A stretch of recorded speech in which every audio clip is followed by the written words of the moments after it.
Jaya Radha Madhava Kunja Bihari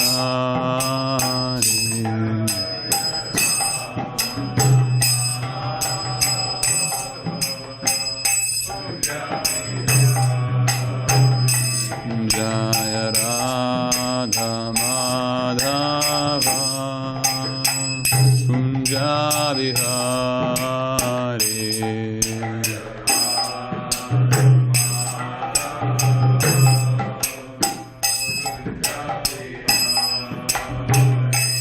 Jaya Gopi Janavalabha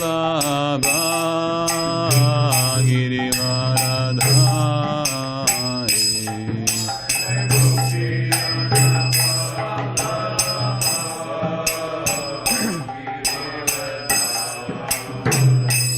Jaya Gopi Janavalabha Girivaradhari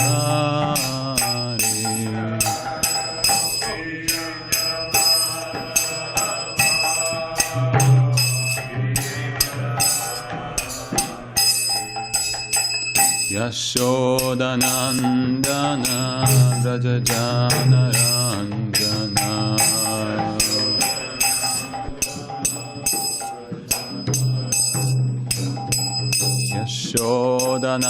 Yashodanandana Vrajajana Ranjana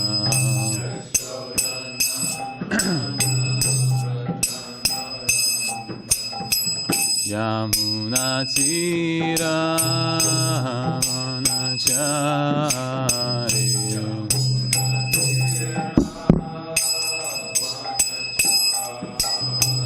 Yamuna Tira Vanachari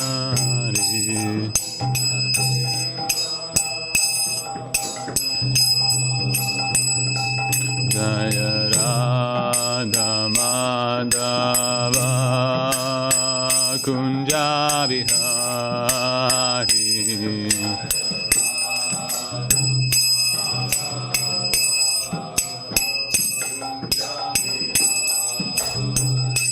Jaya Radha Madhava Kunja Bihari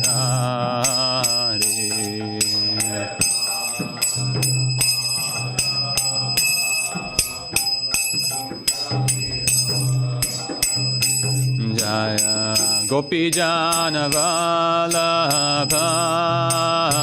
Girivaradhari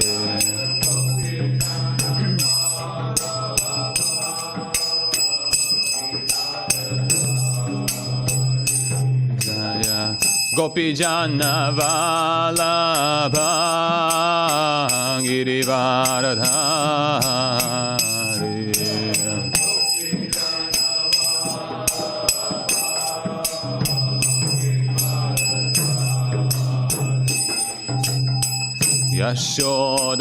Yashodanandana Vrajajana Ranjana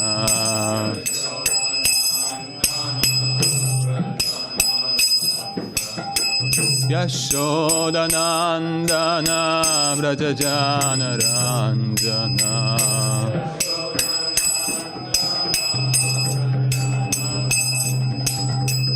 Yamuna Tira Vanachari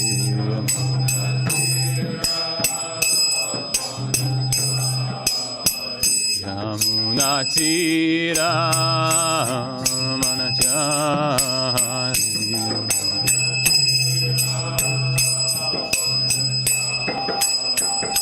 Jaya Radha Madhava Kunja Bihari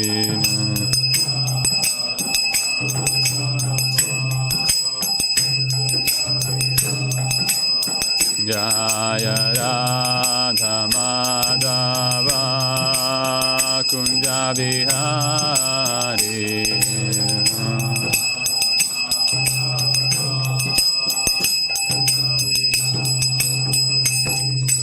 Hare Krishna Krishna Krishna Krishna Hare Hare Hare Rama Hare Rama Rama Rama Hare Hare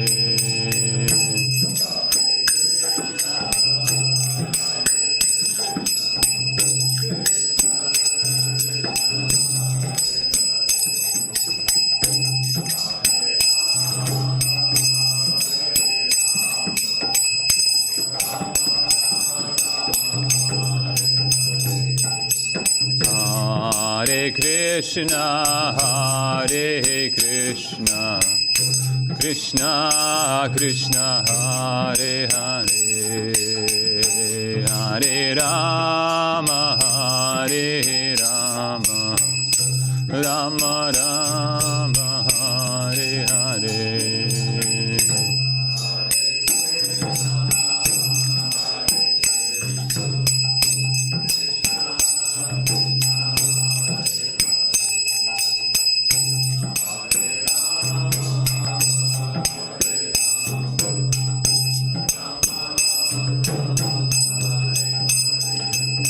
Hare Krishna, Hare Krishna, Krishna Krishna, Hare Hare, Hare Rama, Hare Rama, Rama Rama, Hare Hare.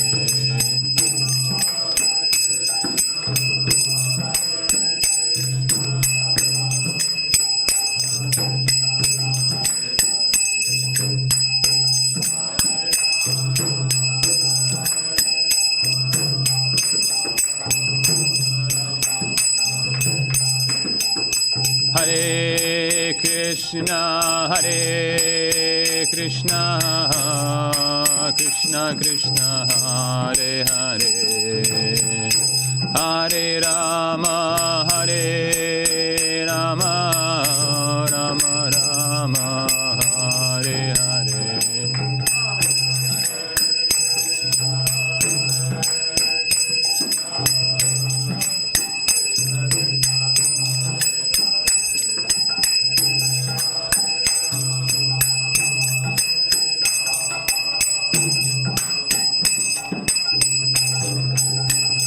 Hare Krishna, Hare Krishna, Krishna Krishna, Hare Hare, Hare Rama, Hare Rama, Rama Rama, Hare Hare.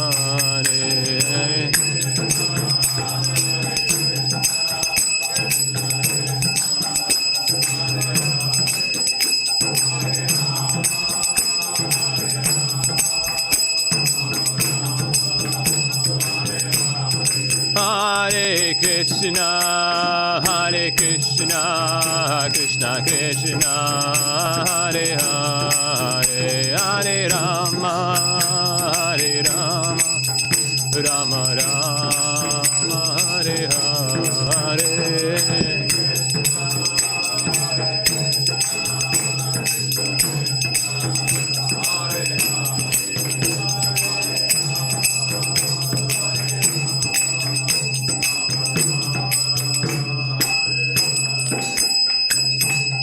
Jayam Vishnu Pada Paramahamsa Parivrajacharya Stotrashat, His Divine Grace, A.C. Bhaktivedanta Swami Srila Prabhupada Ki Jai. Jayam Vishnu Pada Paramahamsa Parivrajacharya Stotrashat, Srimad Bhakti Siddhanta Saraswati Goswami Maharaj Prabhupada Ki Jai. Namacharya Shri Haridas Thakur Ki Jai. Prem Shri Kaho Shri Krishna Chaitanya Prabhu Nityananda Shri Advaita Gadadhara Shivasari Gaura Bhakta Vrinda Ki Jai. Shri Shri Radha Krishna Gopa Gopinath Shyama Kundranda Kudangiri Govardhan Ki Jai.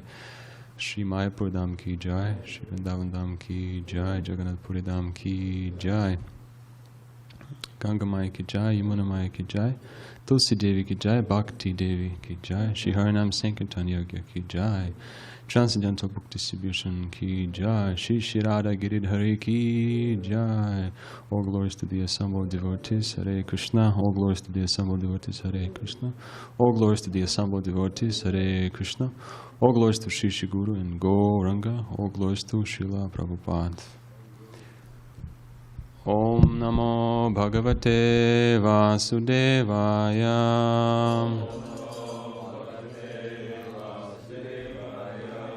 Om Namo Bhagavate Vasudevaya.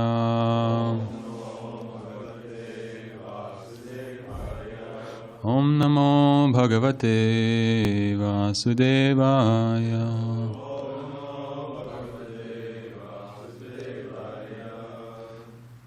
Hare Krishna. So today is Sunday, December 17th of 2023, and I'm going to read first from Odana-sasthi. It was mentioned today in the morning, and it was a nice article. It's written by His Holiness Kiraj Swami from his website. So I'll read that before we go into the text. Today is Odana-sasthi, the date on which Lord Jagannatha is given a winter shawl. 1 year when Lord Chaitanya and his associates celebrated this festival in Puri, Pundarika Vidyanidhi, who is Vrishabhanu Maharaj, Srimati Radha and his fathers is in Krishna Lila, received some special mercy. His experience is instructive for us all. Srila Prabhupada explains, at the beginning of winter, there is a ceremony known as the Odana-sasthi. The ceremony indicates that from that day forward, a winter covering should be given to Lord Jagannath. That covering is directly purchased from a weaver, and according to the Archana Marga, a cloth should first be washed to remove all the starch, and then it can be used to cover the Lord.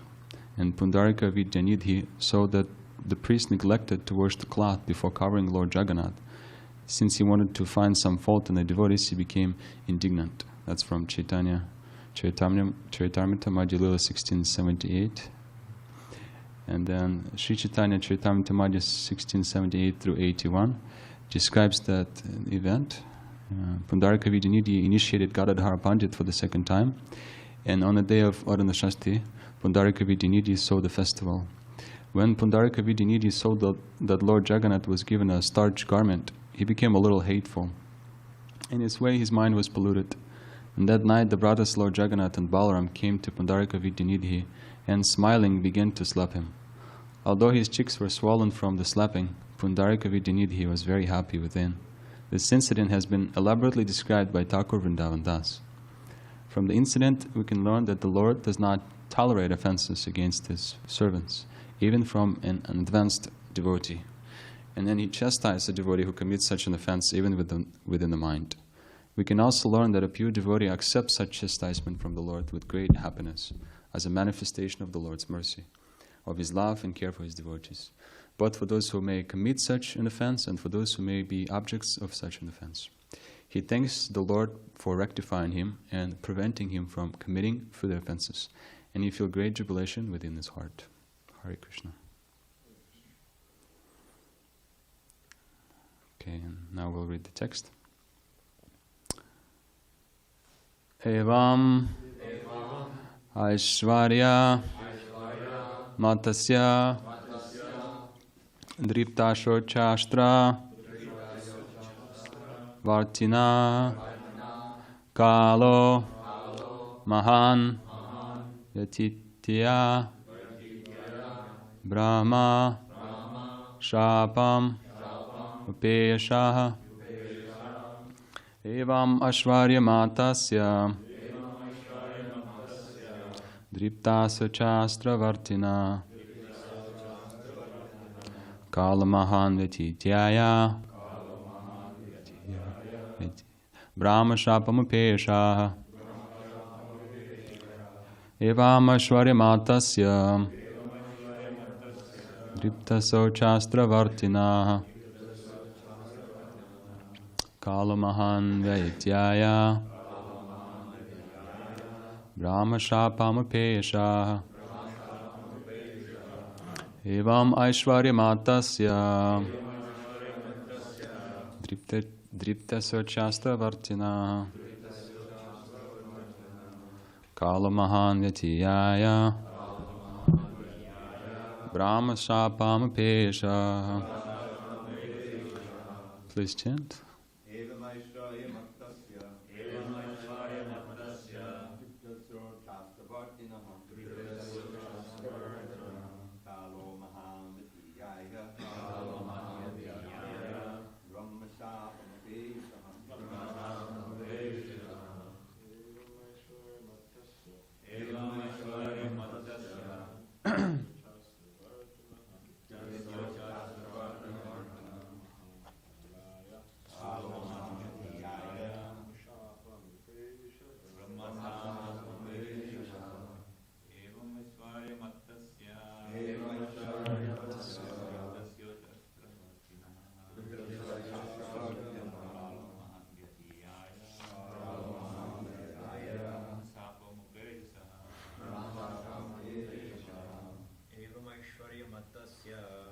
Evamashvaryamattasya Triptasya śāstravartinaha Kalamahantyaya Mashapamupeshaha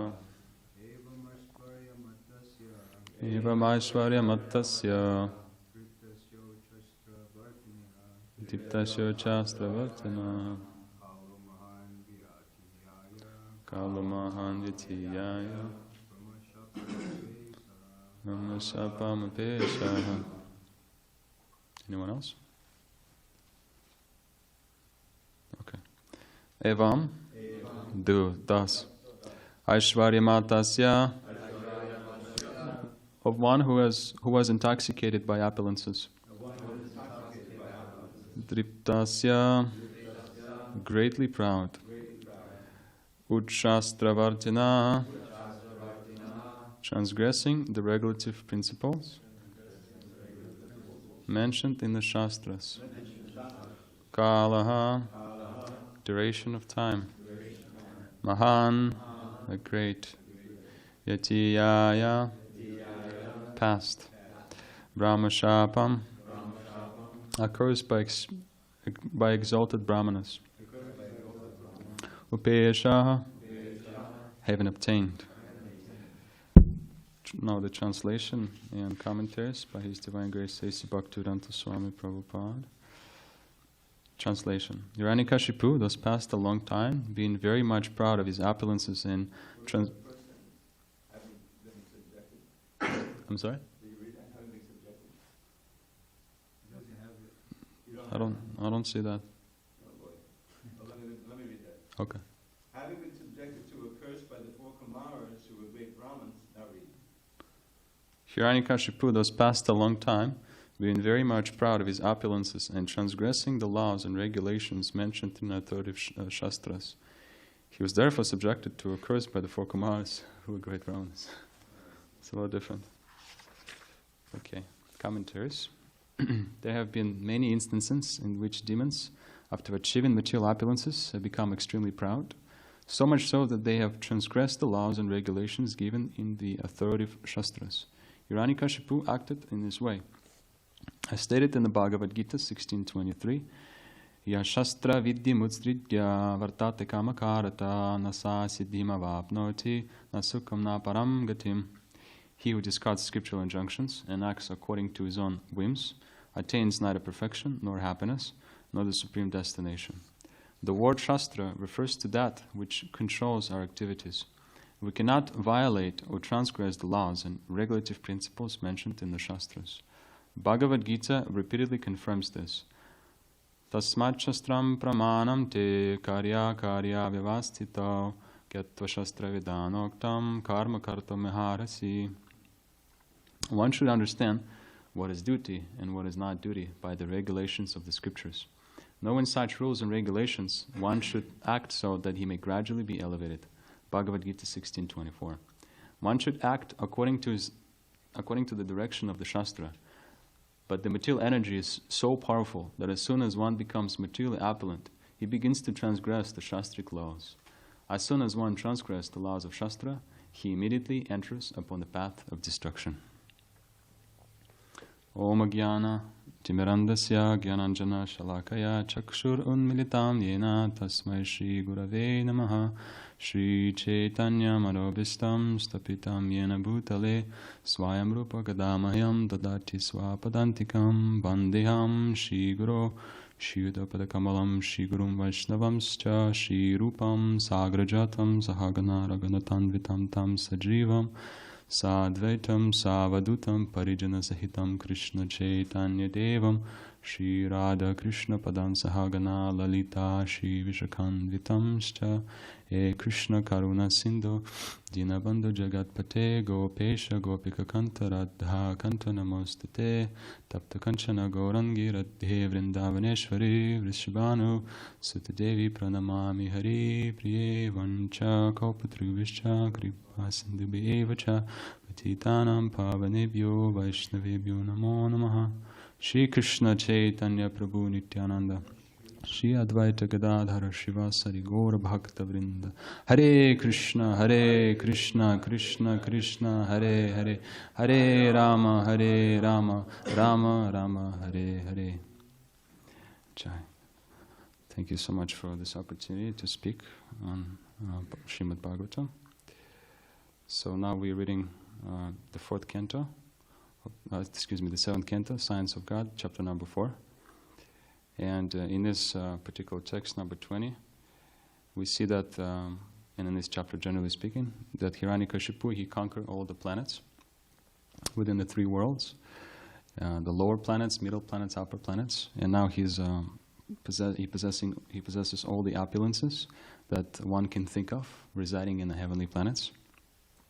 And the description in this chapter of the heavenly planets is quite astonishing.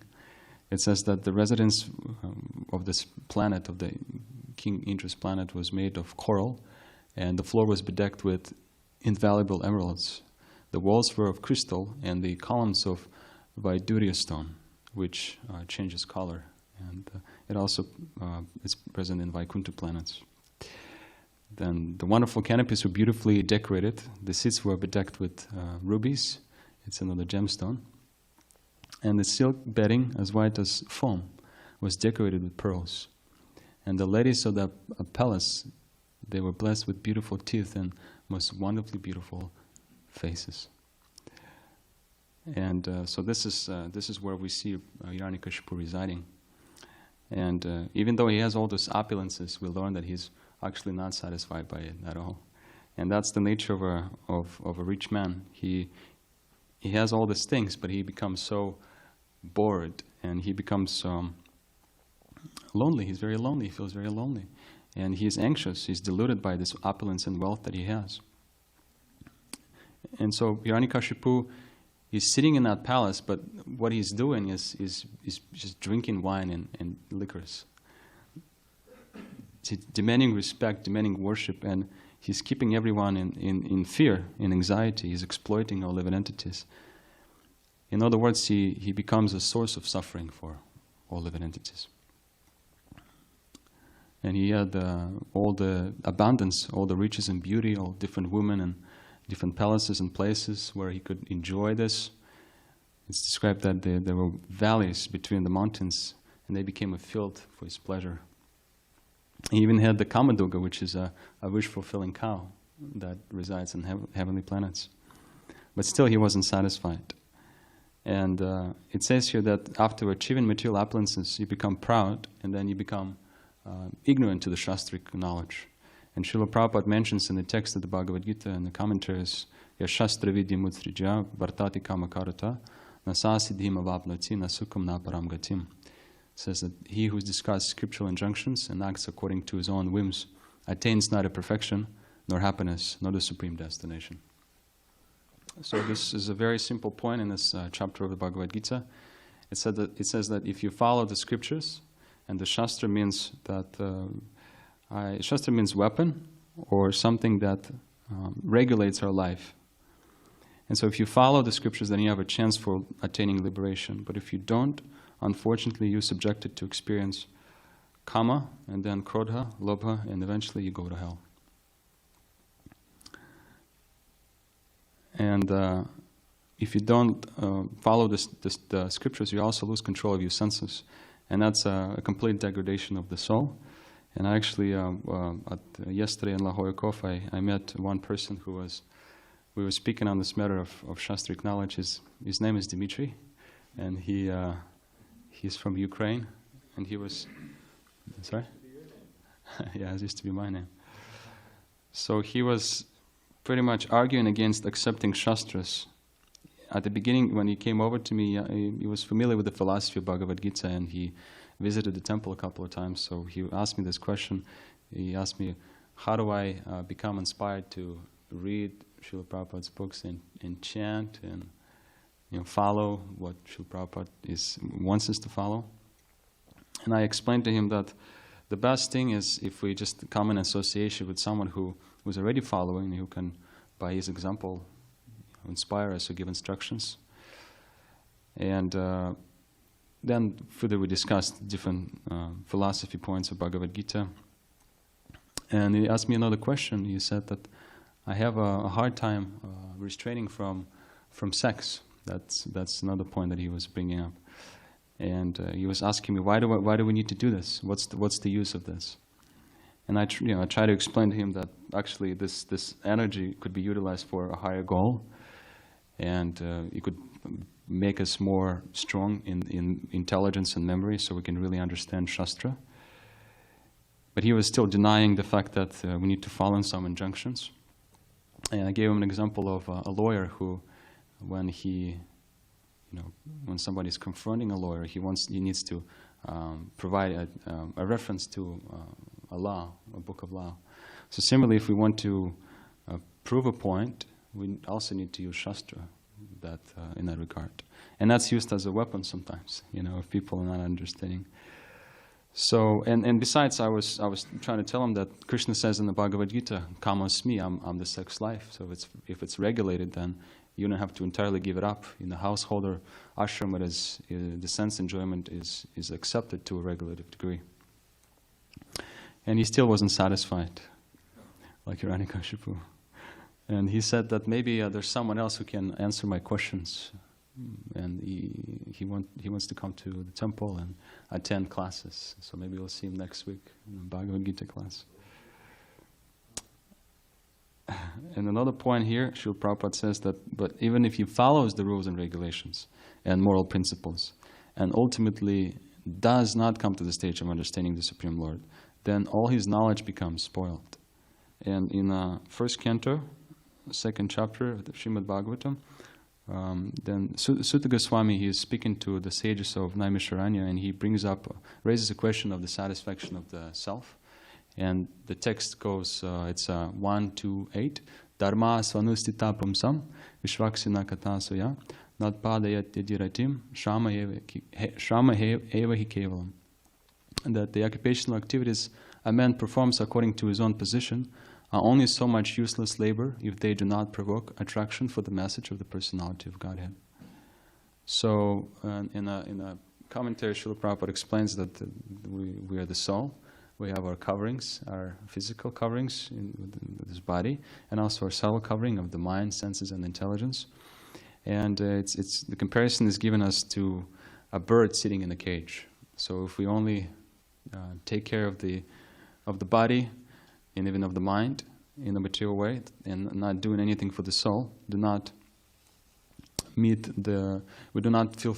fulfill the needs of the soul, then there's no satisfaction. It's not possible to become satisfied. The bird inside the cage will just die. So, and we see that the material sphere is very limited. It's limited to time and space. So there's no possibility to completely satisfy the soul, and the soul is looking for complete freedom. So there's a dormant affection for God within all living entities, and that affection is compared to a wood. There's a spark. There's the potential of the wood to become fire. So similarly, our potential to become Krishna conscious is also there within us. Or another example is copper and electricity. When copper is touched by electricity, it becomes electrized, and there's no difference between copper and electricity. And but sometimes we practice Krishna consciousness, and I have that problem myself.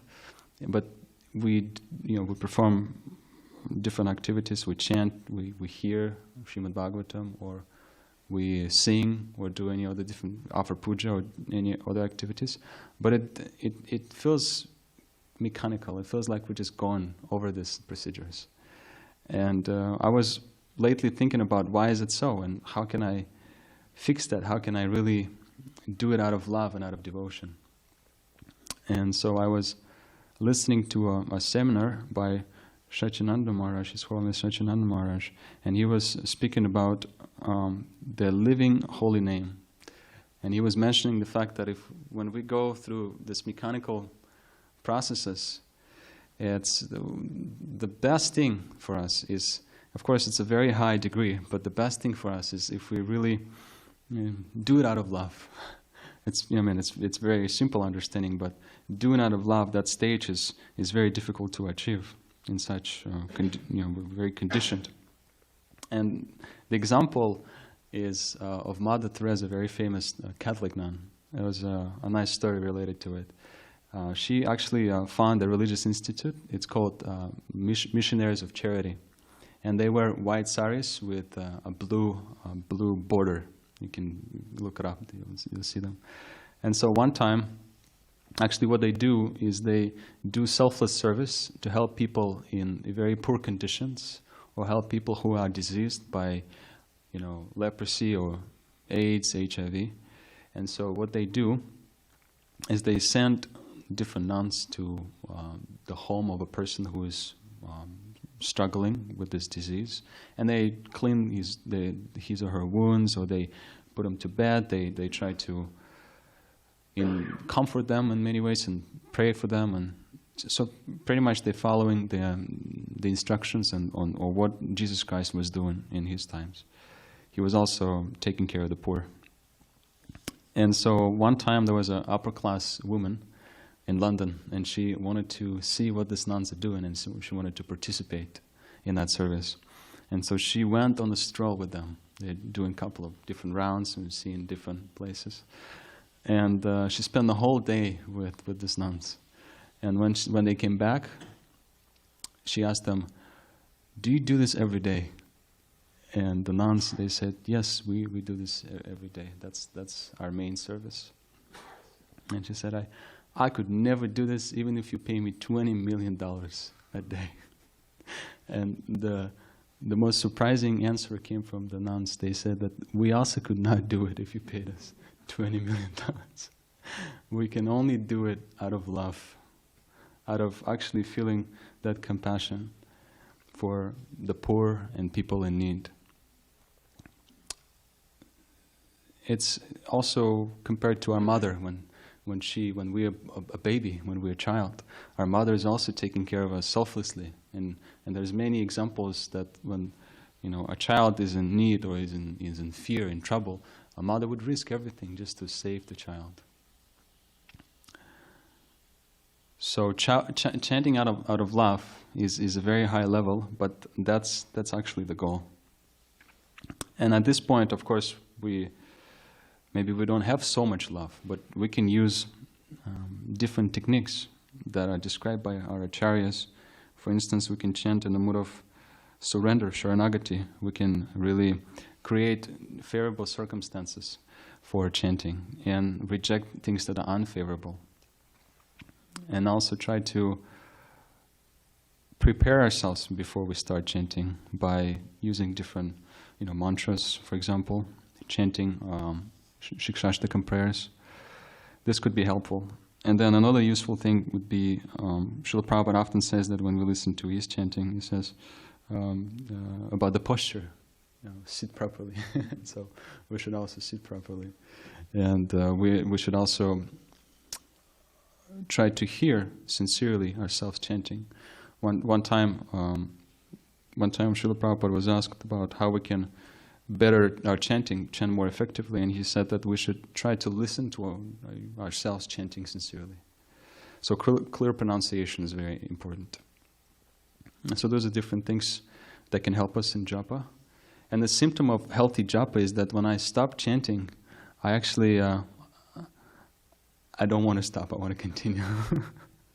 Or if I do have to stop, then I'm looking forward to the next day of japa, tomorrow. I'm looking forward to jump back in it, chant more. Because we're happy to meet the name, the living name. And we're happy to be in presence of the holy name. In the chronological order of our different 9 processes of bhakti, the most important one is Shravanam and Kirtanam, or Kirtanam is to learn how to chant, or Shravanam and hear the holy name. That's the beginning. It's the most essential. And then from there, when we go through Chetodarpana marjana, when we go through purification, when we get rid of these different material conceptions of life, and the mirror of our heart becomes a little bit cleansed, and then all the process will be also very attractive to us. And I met this one guy yesterday, Matteo. He's from Maryland, and he told me that he goes to the University of Maryland, and he says that there's a group of Hare Krishna devotees who attend university programs. They lead the programs, and one of the devotees he mentioned, his name is Karuna. And I was happy to hear that, because he told me that I love Hare Krishna, especially things I love about Hare Krishna devotees is I love chanting, and I love prasadam. And yeah, Srila Prabhupada wanted us, when guests come, Srila Prabhupada wanted us to fill their mouth with prasadam and their hands with books. So Matteo was very enthusiastic. He took a science of self-realization, and he never visited the temple because they host the program at the university, but he said that he's going to come visit the temple. This one or Maryland? The Maryland one, because he's living back to Maryland. And another point here in this commentary is that Srila Prabhupada says, he brings up another text from the 16th chapter, text 24. Tasmad shastram pramanam te karya vyavastita gyatva shastra vidanoktam karma kartam maharasi. It says one should therefore understand what is duty and what is not duty by the regulations of the scriptures. Knowing such rules and regulations, one should act so that he may gradually be elevated. So it says that it's important to follow the scriptures, because the scriptures are actually free from any defects that are prominent in our life, in our conditioned life, which is imperfect senses. We fall into illusion. We also cheat, and we make mistakes.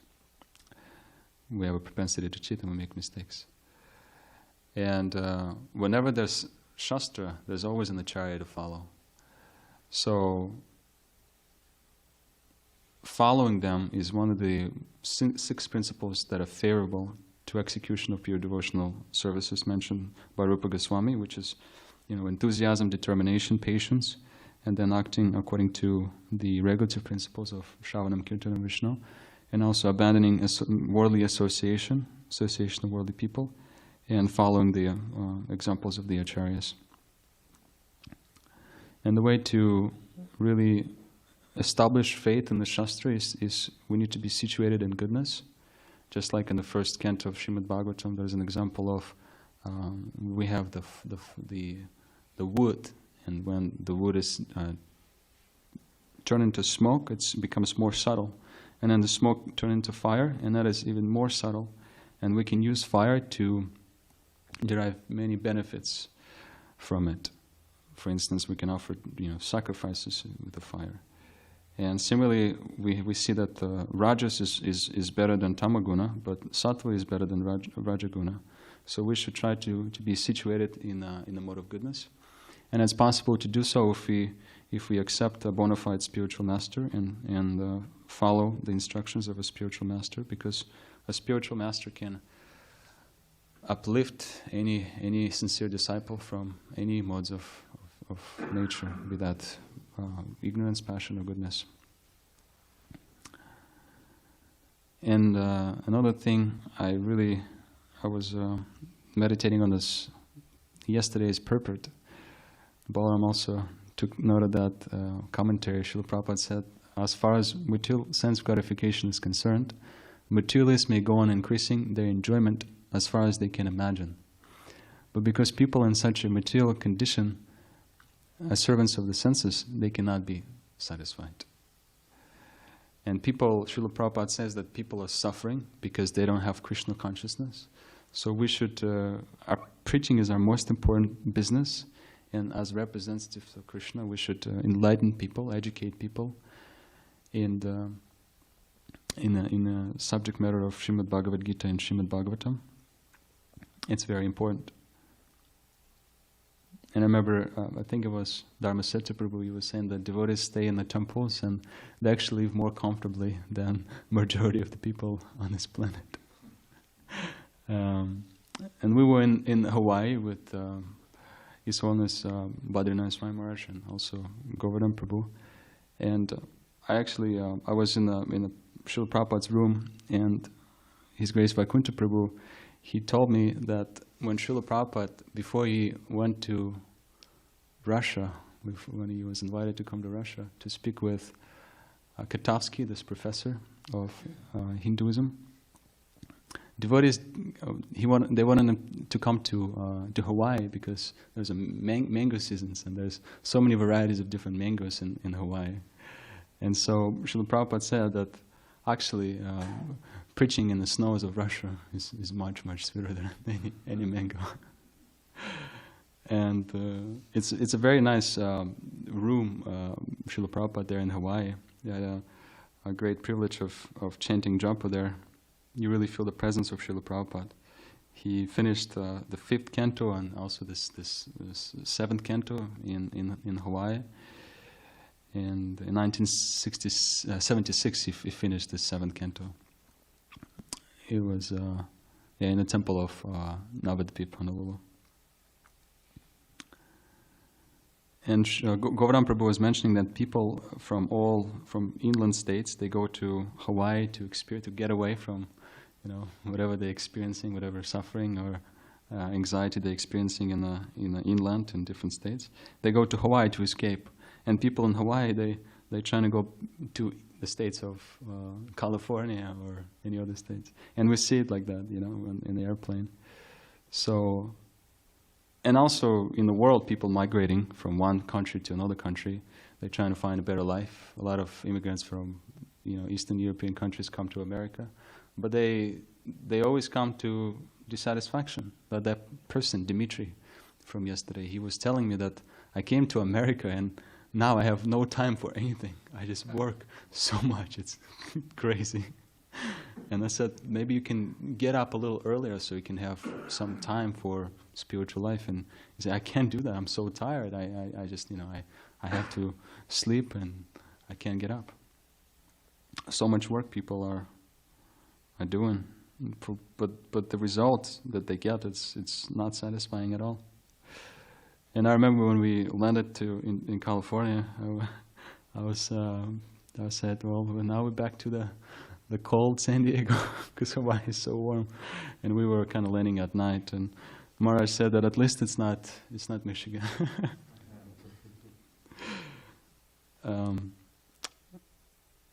And so people cannot be satisfied in this by any material means, because even if they try to get some sort of sensual pleasures, the experience with this material senses, we always feel a saturation point.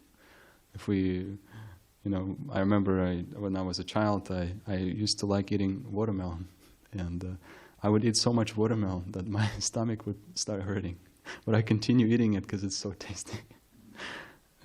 So similarly, any material experience, we might get into it, but then at some point we feel that, it's just, I can't do it anymore. There's a very famous music festival in Poland. It's called Woodstock, or the Poland Rock Festival. And many people go there. There's about over 700,000 people that attend. I think they do it for a couple of days in Poland between the cities. So kind of like in the field away from the major cities. And so many people, they listen, they dance, they dress, and do all kinds of different things there. And the music is so loud, but devotees, go there and preach. They do harinams. And I remember my spiritual master, His Grace Chaitanya Chandracharan Prabhu, they visited the event, and they were staying there, and they hear the music is so loud. Why are we even here? Nobody's going to hear us, because they were with the Harinam party. But then at some point, they started chanting, and people surrounded them. And eventually, because when you spend some hours at such an event, you become tired. You just become exhausted from loud music and all these things. And so people, they came to the devotees, because devotees would offer them prasadam, and they would chant the soothing sounds of the holy name. So people just lay down, take their rest, take prasadam, and recover like that. It's in Poland, the festival. Yeah, the Woodstock or the Poland Rock Festival. Or the similar example is when we celebrate different Christmas, for instance. When we celebrate Christmas, there's so many nice things. You know, there's nice fireworks, decorations, and nice smells. You know, nice music playing, and we are attracted to nice, tasty food. But then after a while, or the next day, we feel completely exhausted because our senses, our material senses, they get completely tired of this. You know. But yet, when we hear the holy name, or when we engaged in any process of bhakti, our senses never get tired.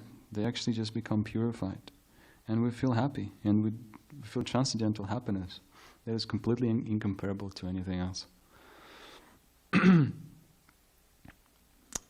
And Balaram Prabhu, and we were speaking about how people have yesterday, how people have many excuses why they don't take our books, or why don't they want to associate with devotees. And another time, I mean, you meet people like that every day. I met a couple from India, and they gave me many excuses about why they don't want to take our books.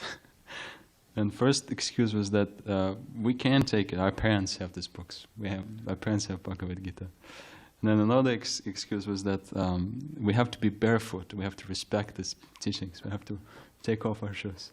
And they said, actually, our hands are not clean, so we can't take this. And I said, well, I'll give you Achman. I have that. I said, no, we can't take it. And then they said, we have no cash. We accept cards. You can give a card. We don't want to carry these books. Our hands are busy. So many excuses people have.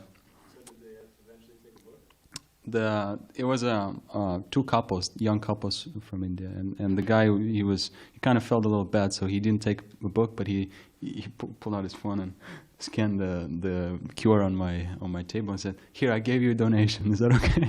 We'll just go now." I said, "All right, that's fine." And so, although many people are busy, and $5.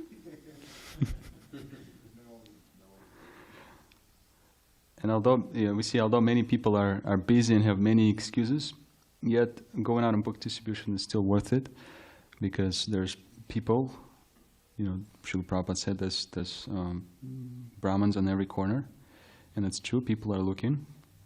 I was at the zoo, and I met a young couple. They were passing by my table, and I stopped them, but they looked in a hurry. They wanted to go back to their car. Someone was actually waiting for them. They pulled up right by the zoo, and it's kind of visible distance. And they waving, "There's a car waiting for us. We gotta go. And I keep showing them the books. And anyway, so I let them go. They, obviously had to go. And I explained a little bit about how the books they teach about the consciousness, supreme consciousness, material nature, what is the difference between the self, the body, and absolute truth, and things like that. And I said that we don't sell the books. I'm actually a missionary. We're trying to spread this knowledge. We're doing it as a benefit to help people. And so they heard this, and they went to the car. And the driver of that car was a sister of one Mataji, one lady. And turns out that she's on the spiritual journey. So her sister told her that I'm sorry, we got held up by this one monk who was trying to give us books. He was talking about these books, and he was asking donations from us. And she said, "Oh, really? Let me go talk to him." So she stepped out of the car and went to my table. And she said, "Yes, I live in San Francisco. And my younger sister, she told me that you have some nice books about spirituality, about meditation." And I introduced the books to her, and she was loving it. She was really into it. And she said, you accept donations. Let me give you a donation. So I gave a donation, and she took the books. And she told me one interesting thing. She said that now at this point of my life, I live a life of seclusion, because I feel like no one understands me. So I don't want to get contaminated by this association with people, who are just concerned about worldly things. I'm not attracted by it. And I said, that's very great. In our San Francisco, we have a beautiful opportunity for great association with devotees, that you can attend the temple events. And she's like, how do I do that? Well, what do I do next? And I shared the information. At the back of the books, we have the address of the temple and the number. So I told her to call this number and ask for the events, for what can you attend. And you can tell them that you met this strange guy in San Diego who told you to call him. And I'm sure devotees, they like receiving calls like that. So yeah, even though we face so many difficulties and so many people who have many excuses of why they don't want to take books, it's still worth trying.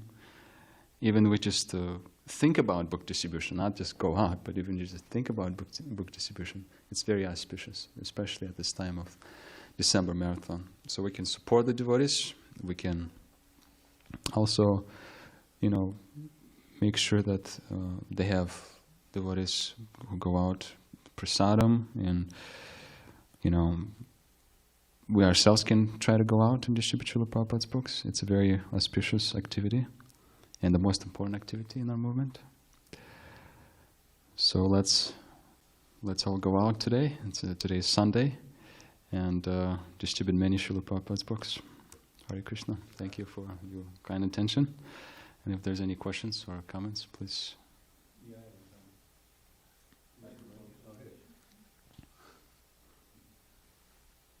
A reminder, those who don't go out at 11 a.m., there's a memorial for Jivani. Is it Jivana, who passed away a few weeks ago.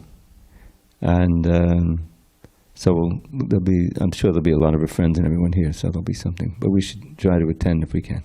If we're not out. Thank you. Anyone else? Mm-hmm. I've been compelled to ask a question or make a comment.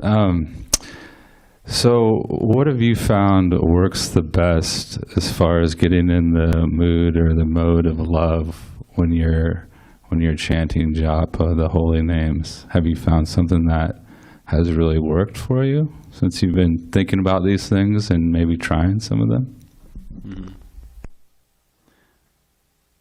One thing that can help is if we, prior to chanting, try to, for instance, the day before we go to bed, we read something Krishna conscious. Like Balaram Prabhu was bringing it up some I think weeks ago, a sandwich. The morning program, listening, chanting, listening to Bhagavatam class, attending the programs. And also in the middle of the day we engaged in service. And at the end we also do Krishna conscious activities such as hearing Srimad Bhagavatam or reading Krishna book or reading any other book that inspires us. And Monday, Tuesday, Wednesday evening, perfect arrangement like that, evening Bhagavad Gita class. And so that's one thing, to always stay in thinking of Krishna. That is the whole mood of Bhagavad Gita. Just think of Krishna, absorbing in thinking about Krishna's pastimes, activities, forms, qualities. And another thing, at least what I like to do is, I also mentioned that in the class, that we should try to find a quiet place, like a favorable circumstances for our chanting. And the best if we do it, early in the morning. Another thing is if we do it in association with devotees is also helpful, or before Tulsi Devi is also very helpful. It increases our chanting, quality of our chanting, and also chanting something prior to the, reciting some mantras that glorify the holy name. What else can help you? I think just approaching the holy name in such a mood that you repeatedly tell yourself that, I'm yours. I feel I'm chanting this holy name of yours in the position of a servant, and I surrender to your will. And please make me qualified to be engaged in your service. Some things like that we can meditate on. And I've heard one technique, I don't know if it's something that you would find relevant, but one technique that you can use is when you chant, you breathe in, and then while you're breathing in, you chant a specific prayer or mantra, like please engage me in your service, or Radha and Krishna, please engage me in your service. Please let me do this as a way, let me chant this for your pleasure.